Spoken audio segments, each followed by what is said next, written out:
बिस्मिल्लाहिर्रहमानिर्रहीम। अस्सलामुअलैकुम। मैं हूं आपका दोस्त शाहिद इकबाल और आप देख रहे हैं लर्न कंप्यूटर विद मून।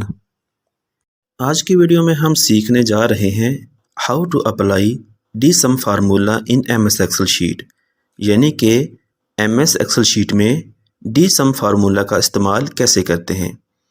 दोस्तों, आज का डी सम का फार्मूला जो हम सीखने जा रहे हैं वो सम के फार्मूले सम इफ़ के तौर पर काम करता है, जिसका इस्तेमाल हम अपनी पहली एक वीडियो में सीख चुके हैं। अगर किसी दोस्त ने सम इफ़ वाली वीडियो नहीं देखी तो इसका लिंक ऊपर और नीचे डिस्क्रिप्शन में मौजूद है, वहां से देख सकते हैं। तो आइए डी सम का इस्तेमाल सीखते हैं। दोस्तों, हमारे पास एक शीट ओपन है। इसमें बहुत सी आइटम्स की कीमतें लिखी हुई हैं जो कि एक स्टूडेंट ने अपनी ज़रूरत के वक़्त मुख्तलिफ़ औक़ात में ख़रीदी थी। तो अब वो स्टूडेंट अपनी किसी भी ख़रीदी हुई आइटम का टोटल करना चाहता है। तो अगर वो पूरी शीट में बारी बारी हर आइटम की प्राइस को जमा करेगा तो उसका बहुत सारा वक़्त ज़ाया होगा। तो हम यही काम डी सम के फार्मूले से करेंगे ताकि वक़्त का ज़ाया ना हो। तो इसके लिए लिखते हैं is equal to the sum bracket शुरू, इसके बाद ऑप्शन है डेटा बेस।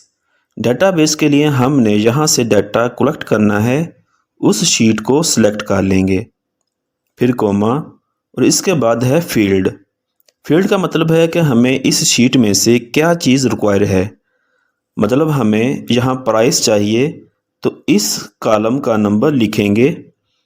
इस सिलेक्ट की हुई शीट में इस कॉलम का नंबर है 2, फिर कोमा, फिर ऑप्शन है क्राइटेरिया। तो क्राइटेरिया के लिए इस सेल को सिलेक्ट करेंगे क्योंकि जो भी आइटम हम यहाँ लिखेंगे इसकी टोटल कीमत हमें मिल जाएगी।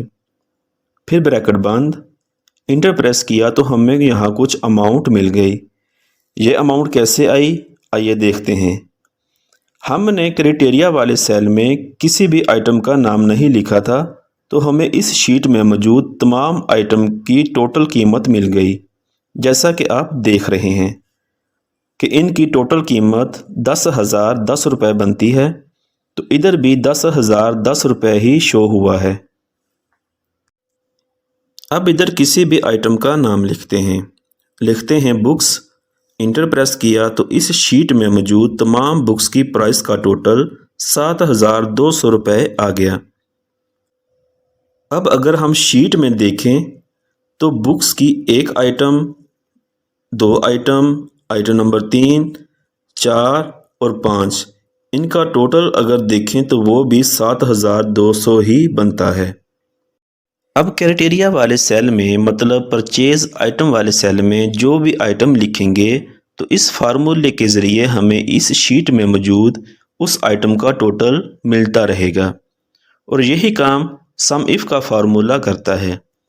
मतलब अगर हम इधर लिखते हैं is equal to sum if bracket शुरू, तो आगे ऑप्शन है रेंज। तो रेंज के लिए सारी शीट को सिलेक्ट करेंगे, फिर कोमा, फिर क्राइटेरिया में इस आइटम का नाम डबल कोड के अंदर लिखेंगे, फिर कोमा और लास्ट में है सम रेंज। सम रेंज के लिए प्राइस वाले कॉलम को सिलेक्ट करेंगे, ब्रैकेट बंद, इंटर। तो देखिए दोस्तों, इसका जवाब भी सेम है। तो दोस्तों, डी सम का फार्मूला और सम इफ़ का फार्मूला सेम काम करता है, मगर डी सम का फार्मूला सम इफ़ से सिंपल और इजी है।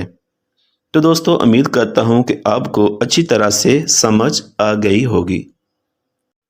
दोस्तों, हमारी आज की वीडियो इख्तिताम को पहुंची।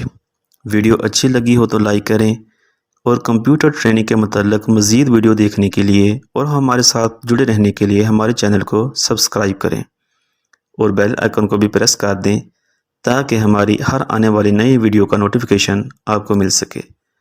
और आखिर में हमेशा की तरह दुआ है कि अल्लाह पाक मुझे और आपको दुनिया और आखिरत की हर कामयाबी से नवाजे। आमीन। मुझे दें इजाज़त। अल्लाह हाफिज़।